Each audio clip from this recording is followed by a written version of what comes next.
Testing. So, okay, that's great. Okay. So, Hi, Tony. Hi, Julian. Well, first of all, I'd like to thank you for taking your time out. I know you have a busy schedule. And here we are at the Porsche Museum in Stuttgart.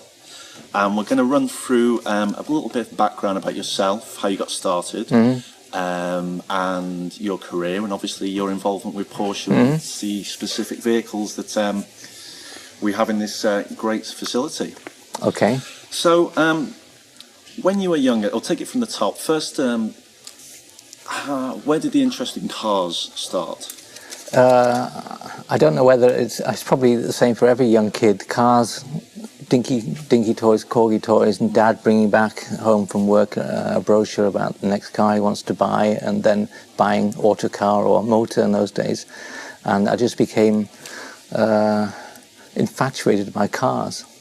Racing cars in particular. I remember my first motor racing experience. A friend of Dad's came round in a Triumph GT6 and with his wife, and I had to get in the back of this GT6, and we went to see the Harewood Hill Climb in the 60s sometime. I don't know when it was. That's where it all started. But I became a car crazy kid very early on. Right. And were there any particular Porsches that grabbed your attention? It was mainly Formula One racing that interested me in those days, but I do remember having a corgi Carrera 6. I distinctly remember that car. Right, sure. And then do you remember to any degree what stood out about it? What made you... It was just, I don't know, it just looked fantastic. There's one here in the museum somewhere, we walked past it. It's just a gorgeous car. Okay. The proportions, the styling, it just... Right. And then to develop, as you were at school, the idea of becoming a car designer, how did that come about? Well, in those days, there were hardly any car designers. And if there were, people didn't know about them. They were somewhere, they were people kept in cellars in the motor industry somewhere. Yeah. So up in North England, nobody knew about car design. So I was channeled into some sort of mechanical engineering course at school, and I eventually ended up doing an OND in technology in Harrogate. Still not really knowing how to get into the car industry, still not knowing people drew cars for a living. Right. So it took a while to get through to find somebody who said, okay, this is something you could be looking at. I started doing mechanical engineering, a degree course, which I flunked. Just realised that isn't it, it's something else. Right, sure. I was good at art at school. Yeah. I was good at music at school, but that wasn't considered as a career. Right. Okay, so and then what happened after that? How did... Well, as I said, I failed at mechanical engineering, so obviously I wasn't working, and then I saw an advertisement for a course at Lancaster Polytechnic called Transport Design. No, Industrial Design brackets Transportation, that's what it was. Right. And I got in there, a 4-year degree course doing transport design, which got me quite a long way, but it still didn't get me to where I wanted to be. And that's where I realised people drew cars for a living, and I could see how it all worked and how the system worked. And I eventually managed to land a job at Opel in Germany, which wasn't my choice. I wanted to go to... Porsche was my goal. Yeah. But they weren't hiring. But I managed, luckily, to get a job at Opel. So then I was able to learn German, as well as learn the industry. General Motors was a super training ground. And 5 years later, I managed to get into Porsche in 1986. Right. Okay, 86, significant year. So you're now at Porsche. What was the first project you were involved in that was of note, or... In those days, we made 911s and the water-cooled cars, the 928 and 924, but there wasn't the dynamic project landscape that you have today, that, oh, here's the next one and his next project. So there are a few designers, quite a few Brits in those days. Right. And we did little bits here and there, but the first major project was the 993. Right. And tell me, how did that come about? It came about because the 964 had been around for a few years, but it wasn't really accepted as being enough. it had something like 80 or 90%. It was 80 or 90% new, Yeah. which you couldn't tell from the exterior. It had new bumpers, but apart from that, nobody could tell that the car was new. Yeah. So with the 993, the brief was to make it look new. The 959 was already come and gone. It was had already become an icon. Yeah. And there were some design clues that we could use from that, and that's how we did the 993. What we kept was the roof, the glass, or the greenhouse, as it were, and basically the doors. Yeah. Everything else is new. Yeah. But it meant that we had to work on the body in white from the old 911 shell, which dates back to 1963. Right. In those days, tolerances were give or take half an inch. Yeah. So that's why we had to accommodate huge gaps all over the place. If this car was in black, you'd see the highlights. You'd be able to pick up the highlights, and they would be roughly at the same height. A homogeneous reflection in the side. And can you tell me anything about the lights here? You saw did you call them Canon? The Canon tubes. Canon tubes. If you compare the fenders with the 964, the 964 also had the Canon tubes, in inverted commas, that were on the first car from 1963. Right. So this was quite a departure from what we knew and what everybody knew as a 911. Yeah. The 959 sort of introduced it, had similar styling at the front, but we decided it was something between the classic 911 and a 959. What was the biggest challenge with evolving from the 964? I would say the biggest challenge was knowing when to stop. Right.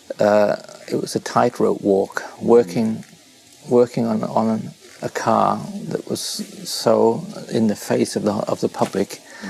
We didn't want to do too much, so people lost faith in the 911, but too little, as in the 964, would also not be a good idea. So it was down the middle, try and do something that still makes it look like a 911, but is modern. Right. Okay. We also had safety regulations, aero, production. Dr. V.D. King had started a new process within the manufacturing process. Everything had to work properly, so the car became much more efficient, safer, aerodynamically better, and easier to make. Right. And within those subjects or issues that you raised, how was the process of trying to take that into consideration when you were designing the vehicle? Does that give you limitations in a way when you have to conform to certain regulations? There are definitely limitations. Yes. You have to work with the aerodynamicists, you have to work with the production people from Zuffenhausen.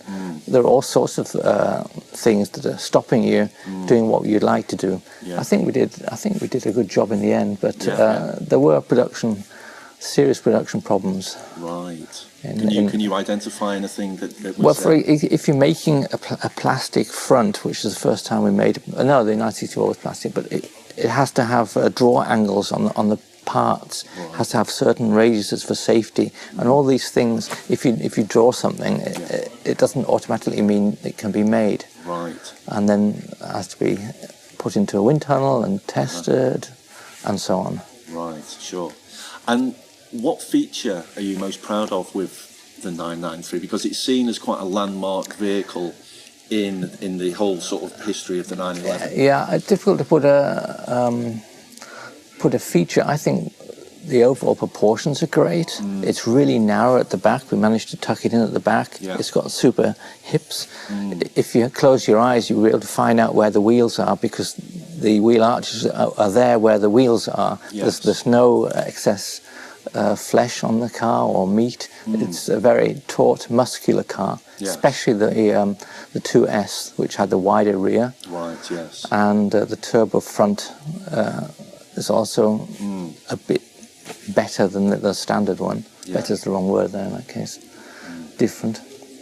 But as a feature, I would say the proportions we got right, and also the balance of the front and the rear. Yes. If you looked at a dark car with highlights reflecting along the fenders, you'd see that the highlights and the reflections balance each other out. Yes. How did that feel once once it was on the road and so on? Well, once it was on the road, I was into the next project was the turbo or the Le Mans cars. So Right. when we finish our jobs, Yes. there's another 2 or 3 years before the thing hits the road. So it's kind of like perhaps we're even doing a facelift. No, the 996 was happening. That's right, and the Boxer was happening. So the 993 kind of snuck in there, and you're with the next projects. And so it's a strange thing to suddenly go to a motor show and see a car that you worked on a few years ago. Yeah. So how does that feel? I'm interested because it must feel like it's your baby, as they say, and then you have to switch off. That's out the way, and then go on to the next. It is strange because if you're outside in the streets, or if I go back home to London and see a 993, I stop and have a look at it. I even stop and have a look at 991s if I'm walking around. So right, and then you went on to the Le Mans cars you mentioned. Yes. So tell me about that. So that happened.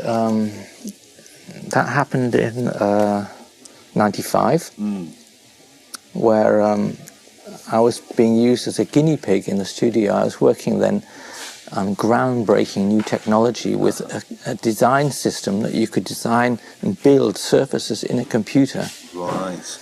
Now, I'm a designer. I'm not a computer expert, but this was new land for designers to actually build their surfaces on a screen. And I'd been using this for a few months, and Harm Lagai was my boss, and he said, "Okay, call this guy, we've got a project that you can do." And it turned out to be doing a 911 Le Mans car, the first GT1, which I modelled myself. Pretty crudely, but that was the starting point of the 911 GT1 series. Right, sure. And that car went on to nearly win Le Mans. Then we did an Evolution, which again nearly won Le Mans. And then the third one was a complete monocoque, which there's one here at the museum, the white one, the GT1 98, which finally won Le Mans. Wow.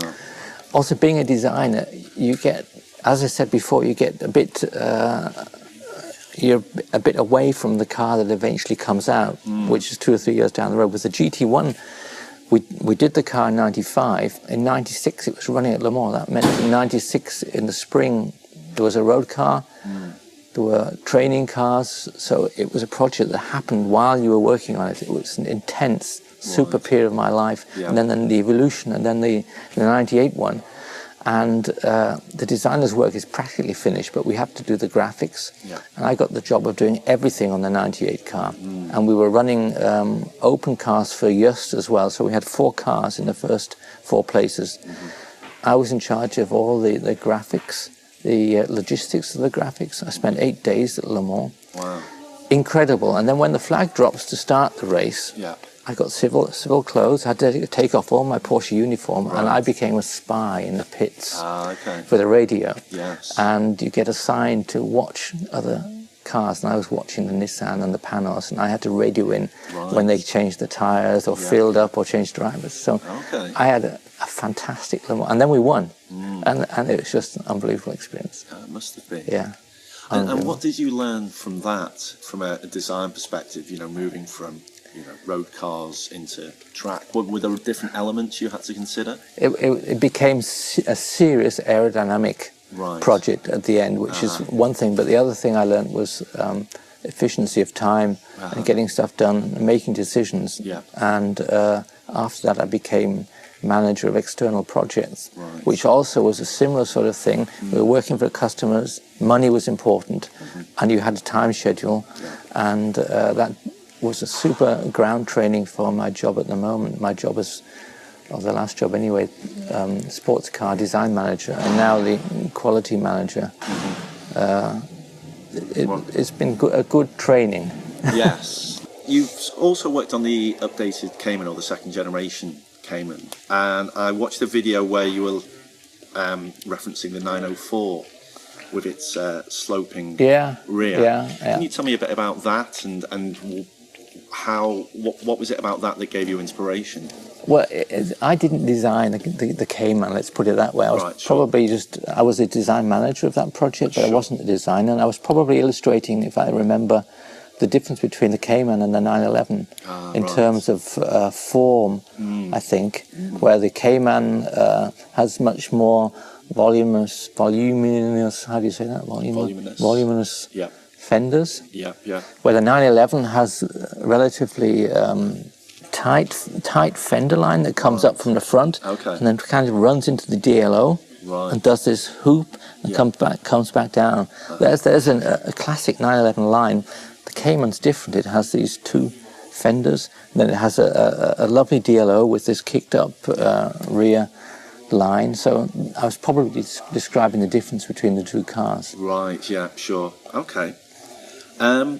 So what Porsche project would you have liked to work on? Was there, even historically, is there something that you look at and you think, oh, I would have liked to have been involved in that, or something that passed by? Well, I've had the luck to be involved with super projects. In 993, I wouldn't miss the GT1 series, and then latterly the Carrera GT production car was a super project. Of course, yeah. So it's not as if there's something I think, oh, I wish I could have done that. I've done some super stuff. Yeah. But if I had,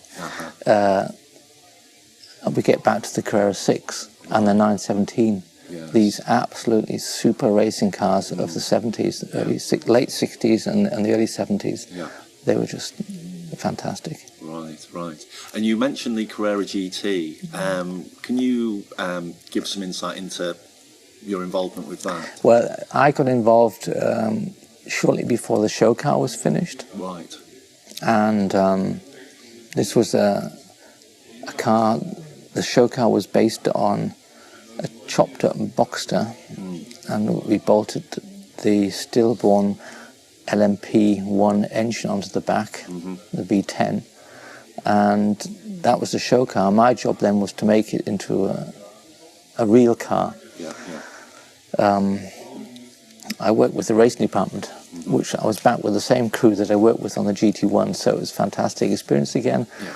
Hello guys, let's get the band back together and let's do this car. And we had to do so many changes on that car. The brief was to try and make it look like a show car, but if you put the two together, they're two different cars. Yeah, yeah. It even has a roof. Right, yes. The radiators at the front. We had to do lots of different things. Right, right. Is there anything in the pipeline? You say your role's changed slightly now. Is there anything that's coming up that you're excited about, or you know, that you can tell us? Of course, I can't tell you about the future, but it's no secret that we're working on electric mobility, and that's going to be the next milestone for Porsche. It's going to be a huge occasion, a huge thing for Porsche, and it's going to be a fantastic product. Right. You obviously sound excited about that. Yes.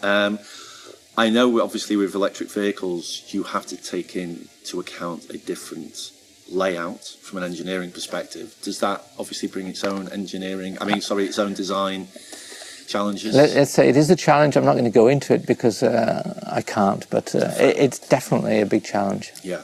Definitely. Right. And how do you see car design evolving? Obviously, Porsche has its look, but just in the terms of, we reference new technologies, for example, electric. How do you see designers working in the future, or styles coming in? We say this every year, and we always say, "Oh, design's getting more and more important. It's going to be more important." But design will be more important in the future, especially as the performance sort of evens out. Most vehicles can do 200.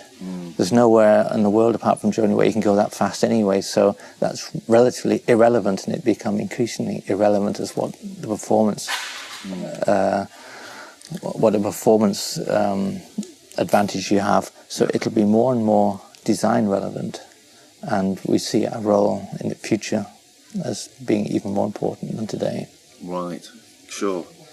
And what advice would you give to anyone starting out in car design? Obviously, you have quite a backstory. It was something you wanted to do, and didn't fall in, and you had that drive. What would you say to others starting out?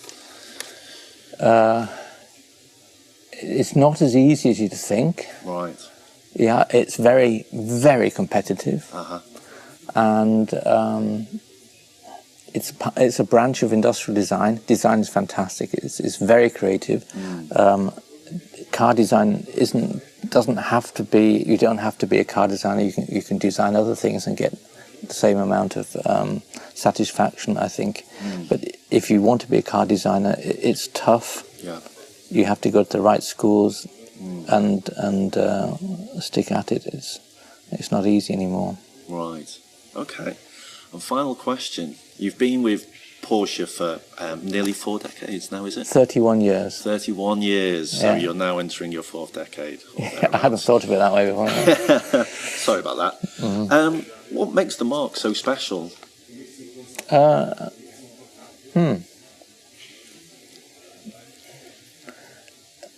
I don't think there's another company in the world that's like Porsche. It's a family company. It's still relatively small. It was very small when I joined, making supercars with only one object, to make the best performing car that they could. Right. And being a car nut, I've always had old cars. Right. Messed around with old cars, old bikes. So I've got a Triumph, 66 Triumph Thunderbird at home, which I muck around with a Bonneville head. Right. Old 356. Yeah. I've run an old time, a classic car event for the last 20 years in a local village. Oh, I didn't know this. Right. Things like that. So that takes up my free time. So I spend my whole life actually messing around with cars. Okay. Tony Hatter, thank you very much. Oh, thank you very much. You're welcome. Thank you.